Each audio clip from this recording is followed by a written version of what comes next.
Mental health is one of the most overlooked and misunderstood health issues across the world, despite the fact that it touches every single community. It doesn't matter where you are, it doesn't matter your demographic or your age group, your culture, none of it. And speaking specifically for the United States, 1 in 5 adults, that's 50 million US citizens, will deal with mental health at some point in their life. It's way more than diabetes or even cancer or HIV and AIDS. It is an epidemic. And yet still, far too often we hear they just need to pray about it. You've probably heard these kinds of things yourself. Just have more faith. Let go and let God. Don't you trust Jesus? You don't need therapy. You need your quiet time. Have you been reading your Bible? Have you considered that this is probably sin or the devil? And on top of all of that, oftentimes people are made to feel less than or judged or guilty just for struggling with this kind of stuff in the first place. Luckily, as a society, it is becoming less and less taboo. It's insane to think that our brain doesn't have sickness as well, like the rest of our body, or that there's some dividing line between a broken arm and a chemical imbalance in the brain. In either case, it is not prayer that makes it better. It is not faith that fixes it. It is understanding, knowledge, science, medicine, etc. So, mental health is the topic for today's episode of Giving Beyond Belief. I'll give you my 1-minute intro on what this series is. If you want to skip it, go to this timestamp below. But this is our 6th episode of Giving Beyond Belief. It's something I created because I found a gap when people deconstruct or deconvert from their faith, and they were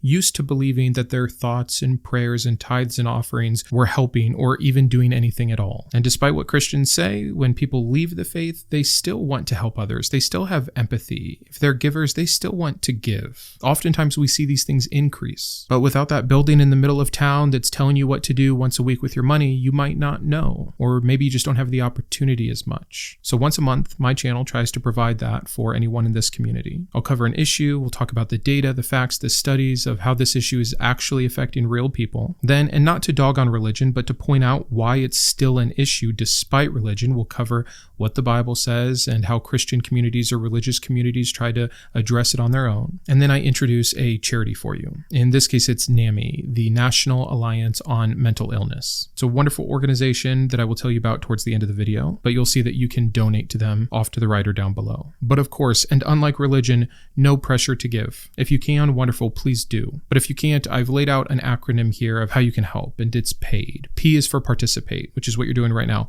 Watching the video, watch the whole video, click around afterwards, like, subscribe, share, comment, all of those things. Yes, it helps me, win-win, but it also gets the video out more, and that means more ad revenue, and I donate the ad revenue. So just by watching, you are helping, which leads to A in PAID. Advocate. You'll have more knowledge, more information, more understanding of what you can do aside from just giving money, how you can be a voice for change that needs to happen. The D in PAID is for donating. You can do it yourself right here. I've made it nice and easy for you, just a quick button click. And E, educate. At the very least, you are learning more yourself so that you can help others know as well. The goal here is that I can provide to this wonderful, small, generous community a way to give beyond belief. And the last thing I'll say, and then we'll move into our agenda today, is so far we've raised almost $20,000. My new goal is that by the end of this year, we as a community have raised over $50,000. We have 9 charities left if you include this one here in April. So I'm going to set a goal for $3,000 for each Giving Beyond Belief video once a month for the next 9 months. That's $27,000 plus the 20, plus people are still giving on the old charities. So I think by the end, if we do that, we can get to 50,000. Again, at the end of this video, I will show you the numbers from last month, how we did and what I gave. So thanks for being here. Thanks for being a part of this community, and let's get to it. Religion doesn't just fail to address mental health issues well. It oftentimes is the cause of these issues. When faith communities prioritize prayer over treatment, shame over understanding, and sin over science, the results are devastating. Religious pressure, guilt, and bad theology, or theology in general, simply make matters worse most of the time. Now, as a caveat, some Christian organizations do better than others. And I'm not saying that belief or religion has never helped anyone mentally. It's a tool, of course it has. That's why it evolved alongside with us. But too often the net outcome, because of the byproduct of what religion is, what it preaches, what it forces one to believe or how to act, are so harmful despite any community that is usually the saving grace of these religions. And I think one needs to look no further than the scripture or doctrine of religion to see just how unhelpful it is. So I'm going to go through some verses. Philippians 4:6 straight up says, "Do not be anxious about anything, but through prayer and petition, present your requests to God." So you're not to be anxious, period. But especially not because you should be giving it to God, meaning that God will take care of it. And yet, anytime I talk about how prayers go unanswered and how this is proof of the Bible not being correct or this God not existing, I am told that God doesn't owe anybody anything, that he doesn't answer all prayers or not in the way people want. Okay, well then maybe they should be anxious. If someone is anxious about something and so they say, well, I'm just not going to be, which is denial, and I'll pray because then God will take care of it and I won't have to be. If God doesn't answer that prayer, then their problem is not fixed. And now they're just ignoring a problem, which only makes problems bigger. It is so crystal clear, if we only use this one verse, how incorrect the ideas about your relationship with God are in terms of being able to hand these things over to him and him being any kind of a solve or solution for this. 2 Timothy 1:7 just blatantly says that God gave us a sound mind. Tell that to the 50 million Americans. This isn't even the rest of the world who are dealing with not a sound mind. Empty platitudes. It's like that verse in the Bible where Jesus is talking about how God takes care of the birds, so you should trust God too for your needs. It's like, do you know how many birds die of disease or starvation or exposure? It sounds good. These give your worries, give your troubles over to God, but the reality of the situation is so very clear. In James 5:13 through 14, it says, "Are any among you suffering?" 50 million here in this country. So what's the solution? Let him pray. Not a good solution. If it was a good solution, if Christians had an edge on getting help or a sound mind or not being anxious or getting rid of their mental health problems by prayer, then we would see religious communities with much lower rates of mental health issues. And it's the exact opposite. Matthew 11:28 through 30, "Come to me, I will give you rest." No. Not working. Suggesting that Jesus alone can help psychologically. Proverbs 3:5 through 6, "Lean not on your own understanding." Discouraging introspection and mental clarity is insane cult-like behavior. 1 Corinthians 10:13 says God won't give you more than you can handle.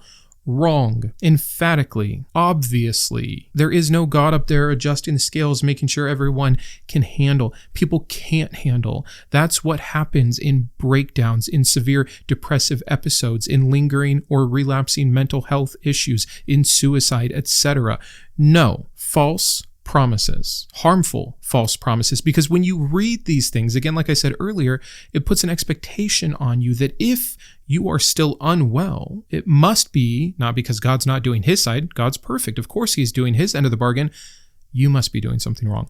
You are not believing enough. You're not praying hard enough. You're not actually letting that go. You're not actually handing that over to God. You actually have some secret sin holding this back. The devil actually has a foothold in your heart. Blah, blah, blah, blah, blah. It's insane, the gaslighting and victim blaming that goes on within Christianity. Romans 12:2 is often used to reject clinical therapy, a call to be transformed by the renewal of your mind. That's a spiritual renewal. That's not something you're going to get on some couch at a counseling center. Too often, especially in the Old Testament, like in Deuteronomy 28:28, we see an equation with mental illness and divine wrath or punishment. The Lord will strike you with madness. Does that mean all schizophrenia is just punishment from God? Funny, because that same disease is oftentimes what is associated with demonic possession. Christians can't even agree on some of these diseases being from God or from the devil. But either way, they're wrong. And until you can say, admit, and address what the issue is, you cannot fix it. You will only make it worse. Or in 1 Samuel 16:14, where God sends an evil spirit to purposely torment and distress Saul psychologically. If you're a believer and you believe your God is immutable and that he did this once, how could you ever be sure God's not punishing you with some evil spirit? Thus why many Christians, instead of going and getting real help, will pray, will purge themselves, will fast, will seek some kind of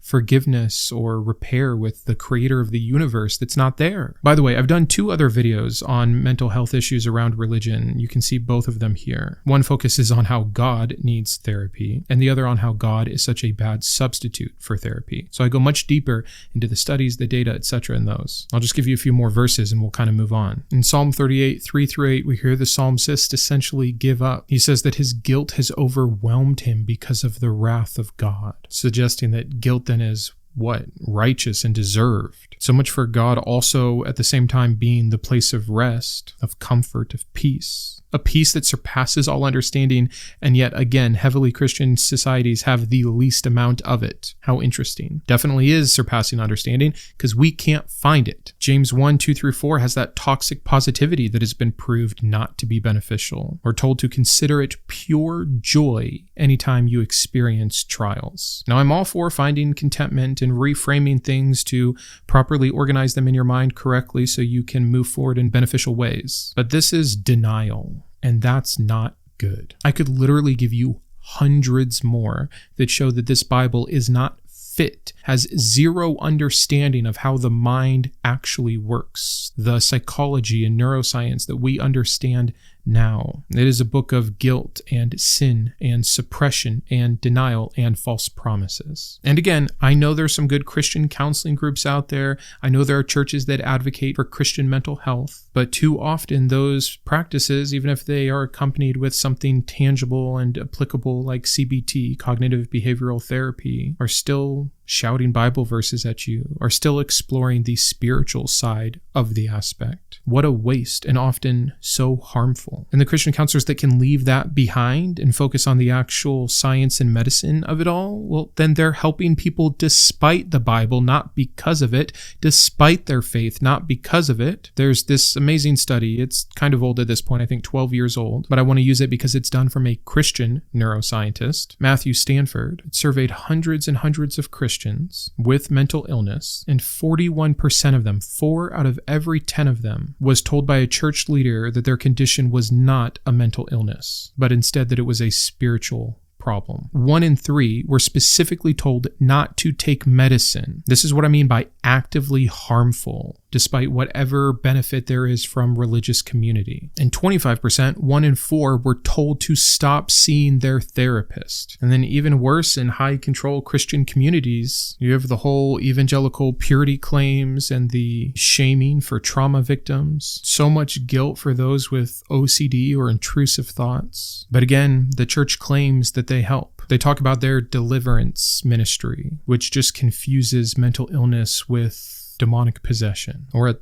the least, sin in general. They talk about their prayer counseling, which usually denies medication and therapy. They talk about their Bible counseling, which is usually unlicensed and anti-psychology. Maybe they talk about their prosperity gospel, again suggesting that mental illness is some kind of a spiritual failure. And of course, they just offer straight up normal healing services, which when you are not healed, you are shamed because it is your fault.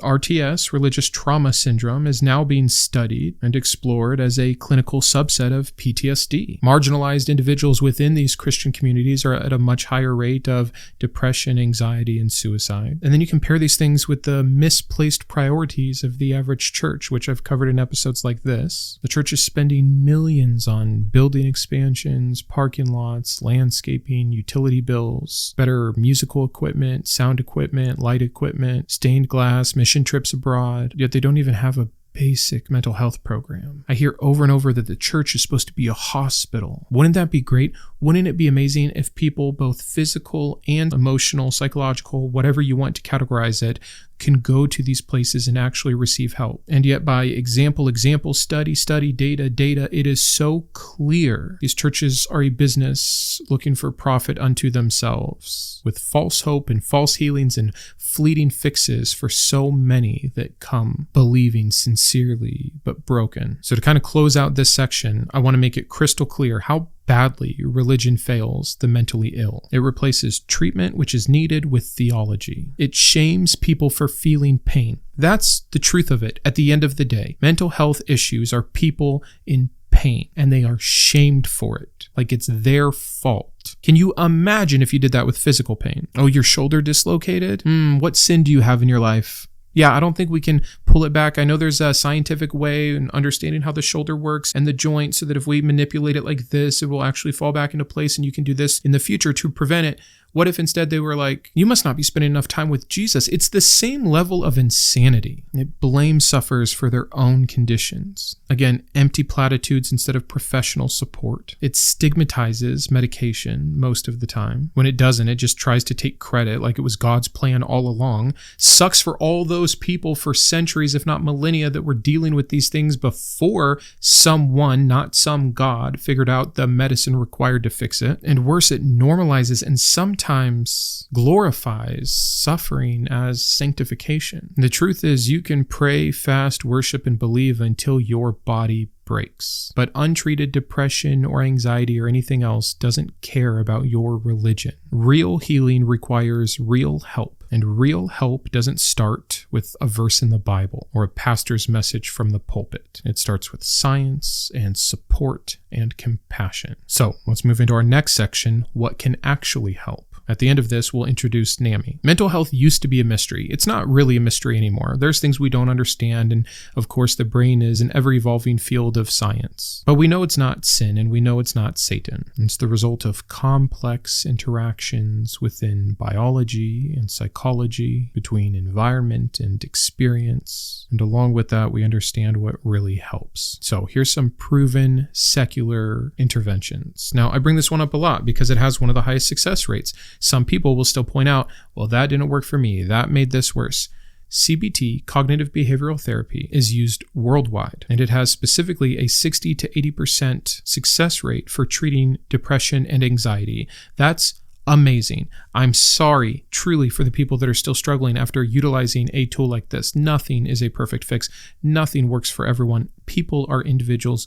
We are still learning, but it's one of the best tools we have. It's backed by over 325 clinical trials. That's real data. It's about learning how to reframe negative thoughts and develop healthier coping mechanisms. Just two out of many things that it does. And it, unlike religion, is especially good at preventing relapse. Medication is also not something that should be taken lightly, but it's also not something that should be stigmatized or ignored. Antidepressants are twice as effective as the placebo groups, at least in moderate to severe depression. And I'm not a doctor. I'm not saying everyone should go out and try to get a pill. I'm saying for some people, it's going to be needed. Those people should have the freedom and the environment that doesn't taboo it or shame it or straight up tell them not to take it. It's not a crutch to get help.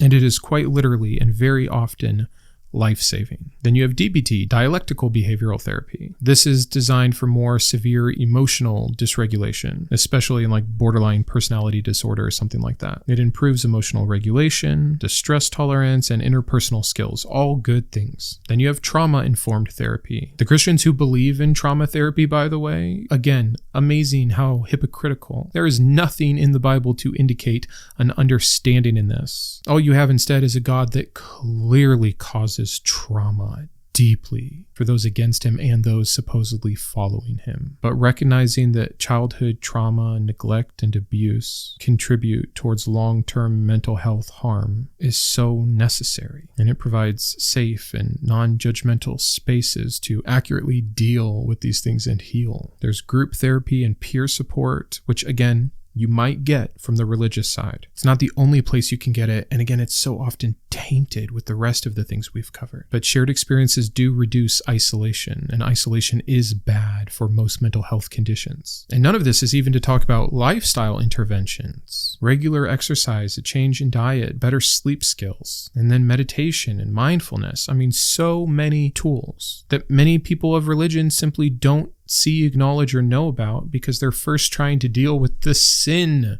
Ugh, it's just insane. Another 2020 study showed that 280 million people worldwide have depression, most of it untreated, and that it is the #1 cause of disability worldwide. Also, the World Health Organization shows it's a really good investment that every $1 that goes toward mental health help returns $4 from that mental health in productivity. An NMH study showed that less than 50%, close to 43% of people with mental illness in the US receive any treatment at all. Can you imagine if only 40% of people that broke their leg went and got it set and got a cast? You'd have crippled people everywhere all the time. That's what we have with mental health issues. The APA has a really interesting number that 87% of therapists report better client outcomes when no spiritual conflict is involved. Clients who do exhibit religious guilt report higher levels of shame, repression, and relapse. How interesting. Who could have seen that coming? And again, I think we'll do a whole nother video about RTS, religious trauma syndrome. It's just important to understand that secular spaces save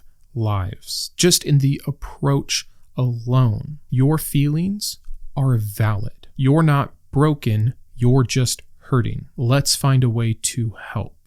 Those three attitudes that generally come from professional secular help are a night and day difference to the religious handling of this all. I know this is a longer one so far today, but I want to go through kind of a list of some major mental health issues and talk about the religious versus the secular approach, generally speaking. Broad brush stuff. Depression. The religious framing is that it's caused by sin, weak faith, or demons. I'm not going to count all these out. The secular approach is that it is a result of brain chemistry, trauma, or stress, each of which that can be dealt with. Anxiety. Religiously, worry is disobedience to God. You are not to be anxious about anything. The secular understanding is that it is a treatable stress response. Mental illness overall, it's a punishment from God, or it's a trick from the devil. Maybe even a generational curse. Isn't that crazy? That in 2025, we're still calling things curses. In the secular world, it is a condition needing care, just like anything else. Suicide is an unforgivable sin in many religious thinking, where secularly it's recognized as a desperate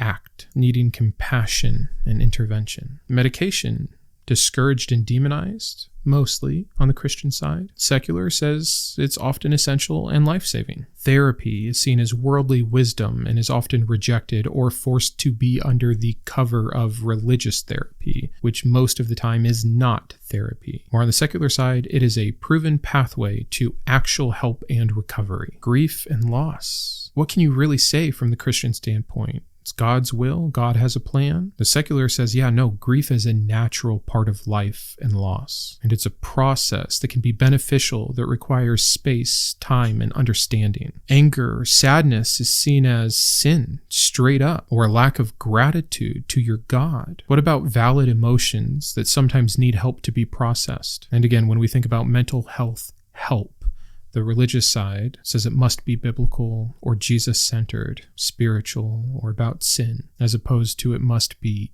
evidence-based, inclusive, informed, understanding. If God was the answer, prayer would outperform Prozac, but it doesn't. Never has, and it never will. Religious trauma syndrome would not be growing as a clinical field. You cannot pray away PTSD. You can't cast out clinical depression. Anxiety is not the name of a demon, and the church is not a licensed therapist or counselor, which is exactly why I do these episodes, where we can not just give beyond belief, we can understand beyond belief. Beyond faith, there is a real world informed by science and data and logic and rationale, not ancient curse books, which is essentially what the Bible is, based off blood magic, spiritual warfare. And so specifically, let me highlight for you a charity that I know understands these things and is doing these things well. It is a national charity here that reaches all 50 states, that is secular based with amazing ratings and real effective outcomes. NAMI, the National Alliance on Mental Illness. Its mission is so beautiful: to build better lives. There's no theological gatekeeping. There's no conversion tactics. There's no religious pressure. There's just help. There's free mental health classes for individuals and families. That includes peer-to-peer for those living with their mental illness, family-to-family for caregivers and loved ones, basics for parents of children with mental health issues, school-based mental health education for teens, workplace mental health training for employers, as well as all the advocacy and policy work that they do. They have trained volunteers that lead the peer-to-peer groups, helping people, whether it is with bipolar, schizophrenia, PTSD, depression, anxiety, etc. They have crisis navigation, essentially helplines that will help people get connected with the right places that can see them through their process, and their own NAMI helpline that covers over 250,000 calls per year. Trained volunteers offering real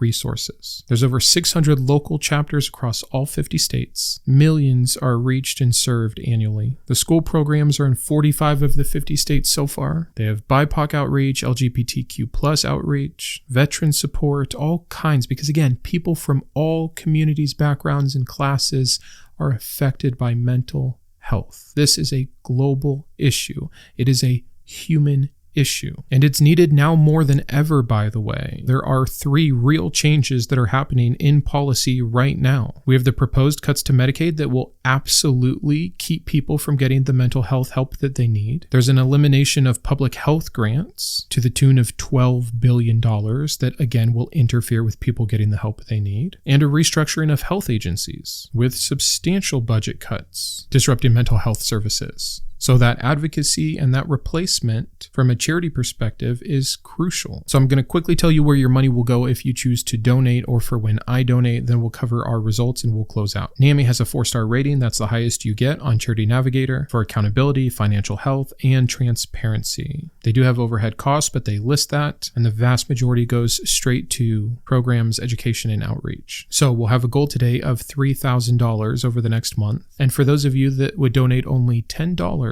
you'll train a helpline volunteer to handle calls. $25 provides printed material for 10 people in a peer group. $50 covers the cost for a parent to attend a full family-to-family course. $100 helps deliver mental health workshops at a local high school. $250 sponsors an entire support group series for 10 to 15 people. And $500 would support state-level advocacy and policy reform efforts. Your money will make a difference if you give it here. But please, no pressure to give if you can do so. Otherwise, just being here has been wonderful. On the screen, you'll see our last 5 causes that we have done and the money raised for each. Prison reform was one you guys did not like that much. I got a lot of people who have very political differences, even though they are also atheist, which is wonderful. It just shows we're not all one thing, but we still did raise $1,260. Ad revenue was less than $300. So you can see here, I gave my $300 for a total of $1,560. Overall, we're just a few $100s away from $20,000 so far. And the cool thing is, as I look back at each of these videos, people are still giving month after month. They don't close out. So if you feel drawn to help with one of the other charities and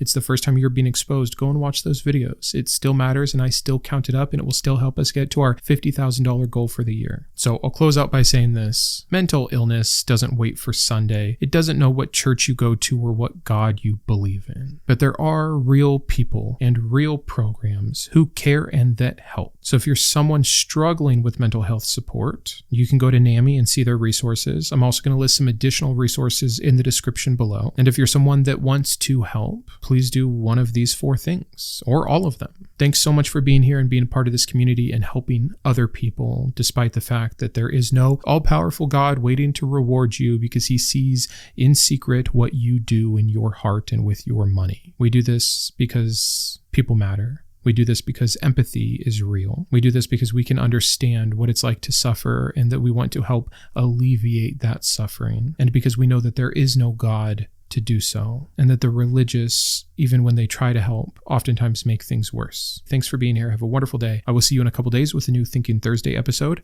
And until then, keep thinking. I wanted to personally thank my top tiers of support: my Iconoclast, Alexander, Ann, Boris, GVI, Jimmy, Joe, Kiboga, Matthew, Perry, and Sean; my Humanist Heroes, Craig, James, Jared, Christy, and Matthew; my Atheist Advocates, Caleb, David, Drew, Jeff, Jeffrey, Julie, Malcolm, Paul, Sparky, and Thomas; as well as all of my Secular Scholar patrons. If you believe in the mission of this channel or you just enjoy its content, please consider joining these fine people.